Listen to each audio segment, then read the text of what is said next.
하나님의 말씀 마가복음 7장 1절로 23절 말씀 되겠습니다. 하나님의 말씀 마가복음 7장 1절로 23절 말씀 되겠습니다. 본문의 말씀이 좀 깁니다. 오늘 말씀에 1절 말씀에 예루살렘에서 바리새인과 서기관들이 예수님을 찾아왔습니다. 좋은 목적으로 예수님을 찾아온 것이 아니고 불순한 의도로 예수님께 나와온 것입니다. 그들은 예수님의 제자들이 씻지 않는 손으로 떡을 먹는 모습을 보았습니다. 지금도 그렇지만 당시 유대인들은 손을 먼저 씻고 음식을 먹는 전통이 있습니다. 음식을 먹을 때뿐만 아니라 밖에 나갔다가 들어오면 장로들의 전통을 따라서 손을 먼저 씻고 그리고 음식을 먹습니다. 손만 씻는 것이 아니라 물도 뿌리고 또 주전자나 놋그릇도 깨끗이 씻었습니다. 그런데 예수님의 제자들이 씻지 않는 손으로 음식을 먹는 것을 보고 바리새인과 서기관들이 예수님을 비난하기 시작합니다. 왜 그럴까요? 한마디로 말하면 정결하지 않다, 더럽다는 뜻입니다. 왜 장로들의 전통적인 정결 예식을 지키지 않고 부정한 손으로 음식을 먹느냐 하면서 비난하고 있습니다. 이렇게 상황으로 보게 되면 겉으로 보면 예수님과 제자들이 전통을 지키지 않았기 때문에 비난을 받을 만은 합니다. 물론 요즘도 우리가 밖에 나갔다가 집에 들어가서 제일 먼저 하는 일이 손을 비눗물로 깨끗이 씻는 일을 먼저 하지 않습니까?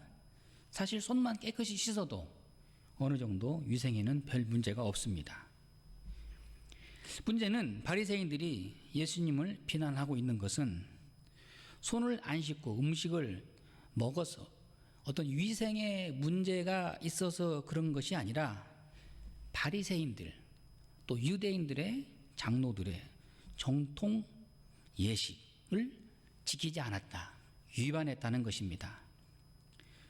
그렇게 정결 예식을 강조하는 이스라엘 나라도 현재 코로나19로 인해서 확진자가 1만 명을 넘어섰습니다. 지금도 정부의 봉쇄 정책으로 인해서 많은 어려움을 겪고 있습니다. 어쨌든 유대인들은 참으로 손을 부지런히 씻었습니다. 시장에 돌아와서 집에 들어오면 물을 뿌리고 잔과 주발과 놋그릇도 오늘 말씀에 씻었다, 이렇게 우리에게 말씀해 주고 있습니다.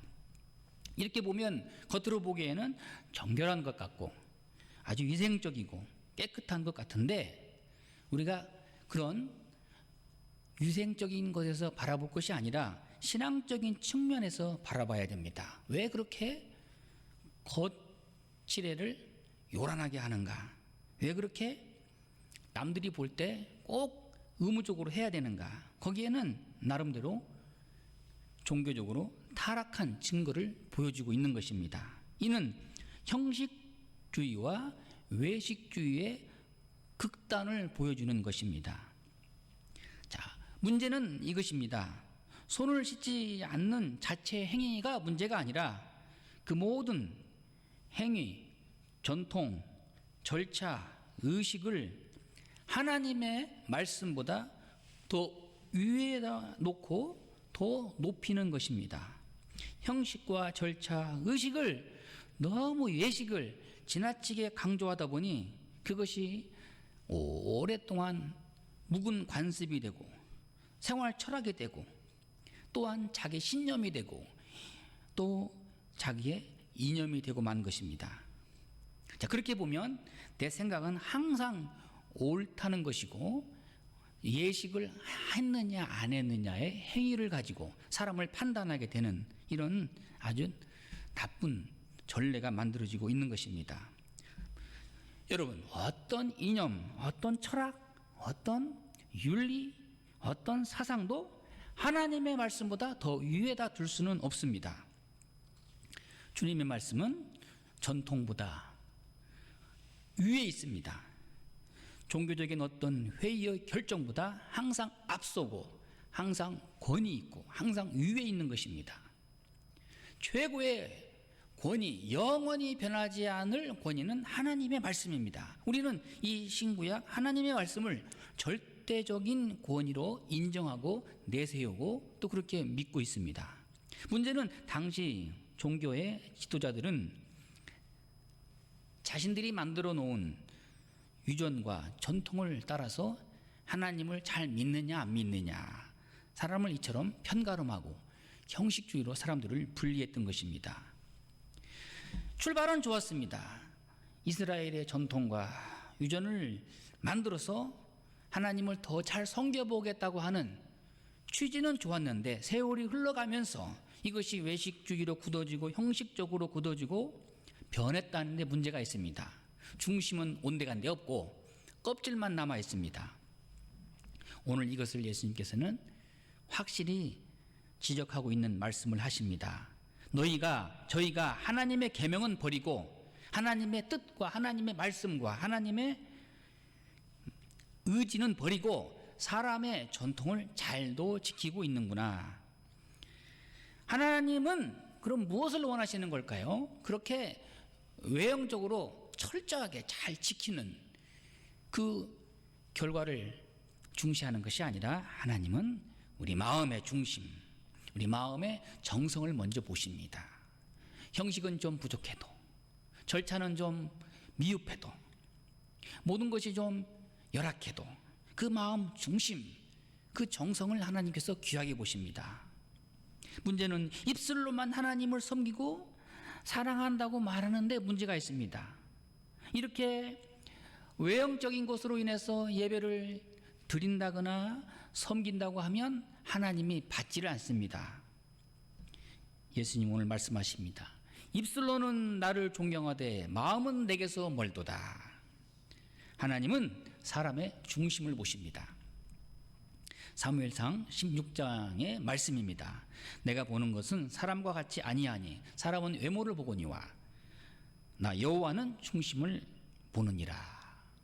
사무엘이 이새의 집에 가서 하나님이 지명한 사람을 기름 부으려고 할 때 하나님께서는 사무엘에게 이렇게 말씀하셨습니다. 너는 외모를 보느냐? 나는 마음의 중심을 보느니라. 하나님은 다윗의 마음의 중심을 보셨습니다. 하나님은 다윗을 칭찬하실 때 내 마음에 합한 사람, 얼마나 은혜로운 하나님의 음성입니까? 하나님은 우리의 마음의 중심을 보십니다. 정성을 보십니다. 우리의 진실을 보십니다. 충성을 보십니다. 마음과 정성이 담기지 않는 기도와 섬김과 예배는 우리 하나님께서 받지 않으십니다. 우리가 어떤 예물을 드릴 때도 마음의 정성과 중심을 담아 바쳐야지 마음이 없는 예물도 아무 의미가 없는 것입니다. 사랑하는 여러분, 마음을 주님께 드리는 성도가 되기를 바랍니다. 이어지는 말씀은 오늘 9절 말씀에 또 보시면 너희 전통을 지키려고 하나님의 계명을 잘 버리는도다. 또 이제 부모에게 효도한답치고 실제적으로는 마음에 없으면서 하나님께만 잘하면 모든 것이 다 될 것이다, 다 된 것이다, 그렇게 합리화하고 착각하는 그 유대인들의 사람들이 만들어 놓은 율법을 예수님은 지적하고 있습니다. 11절 말씀에 너희는 이르되 사람이 아버지에게나 어디에게나 어머니에게나 말하기를 내가 드려 유익하게 할 것이 고르반 곧 하나님께 드림이 되었다고 하기만 하면 그만이라 하고 그랬습니다. 이렇게 하나님께서는 먼저 10계명을 모세를 통해서 주셨습니다. 그 중에 제5계명에 내 부모를 공경하라. 물론 여기에 아버지나 어머니를 회방하는 자는 반드시 죽이리라. 그만큼 하나님께서는 마음을 다해서 하나님 다음으로 부모님을 잘 섬기라는 절대 계명을 주셨습니다. 그런데 이 유대인들은 이상한 제도를 만들었습니다. 고르반 제도입니다. 이 고르반이라는 것은 하나님께 바쳐졌다, 하나님께 드려진 물건이다, 이런 뜻입니다. 이런 고르반 제도를 통해서 부모에게 드려야 할 것, 부모님을 섬겨야 할 효도, 그것을 하나님께 드리기만 하면 다 되었다. 실제로 부모님께는 아무것도 해 드리지 않고서 하나님께 다 했고 다 드렸기 때문에 나는 의무를 다했다. 이건 굉장한 위선이고 이건 굉장한 율법주의입니다. 주님은 이것을 책망하십니다. 유전과 전통 때문에 하나님의 말씀을 폐하는 자들이다. 또 이 같은 일을 많이 행하였느니라. 이것이 주님의 평가입니다.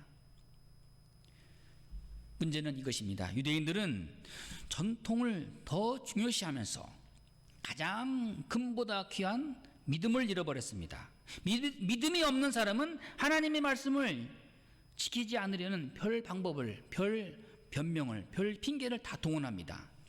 그러나 믿음이 있는 사람은 하나님의 말씀이나 뜻이면 무조건 순종하고 무조건 복종합니다. 왜 그렇습니까? 하나님을 진심으로 공경하고 사랑하기 때문입니다. 주님은 말씀하십니다. 너희가 하나님의 계명을 버리고 사람의 전통을 지키느니라. 너희가 너희 전통을 지키려고 하나님의 계명을 잘도 버리는구나.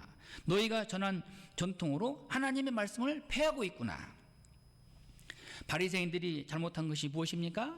성경을 잘못 해석하고 잘못 적용한 것입니다. 오늘도 마찬가지입니다. 우리가 하나님 말씀을 깊이 묵상하고 또 성령의 도움을 통하여서 잘 깨달아서 우리가 현실 생활 속에서 잘 적용을 해야 되는데 항상 처음부터 해석이 잘못되고 그리고 또한 적용이 잘못되는데 문제가 있습니다. 바리새인들은 사람이 만든 전통을 율법과 같은 수준으로 높였습니다. 성경이 차지하고 있는 권위를 바리새인들의 전통을 그 위에 앉혀 놓았습니다. 결과는 전통은 소중히 여기고 하나님의 말씀은 참 가치없게 여겼습니다. 하나님의 말씀, 계명의 자리에 인간의 제도나 전통이나 도덕이나 윤리, 철학을 올려놓아서는 안 됩니다.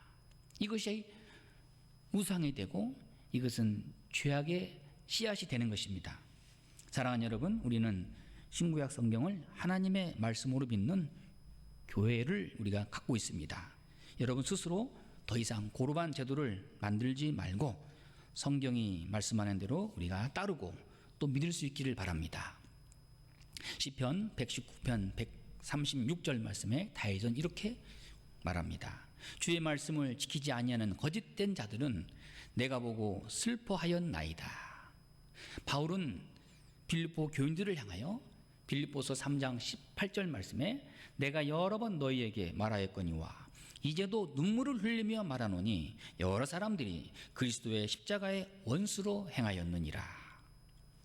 오늘 말씀의 14절 말씀, 무리를 다시 불러 이르시되 너희는 다 내 말을 듣고 깨달으라. 그렇습니다. 너희가 이렇게 깨달음이 없느냐? 누구를 탓하는 말씀입니까? 예수님의 제자들을 두고 하신 말씀입니다. 제자들은 예수님 말씀을 듣고 있지만 깨닫지를 못하고 있었습니다. 우리는 하나님의 말씀을 깨달라고 또 깨달음을 달라고 기도해야 할 것입니다.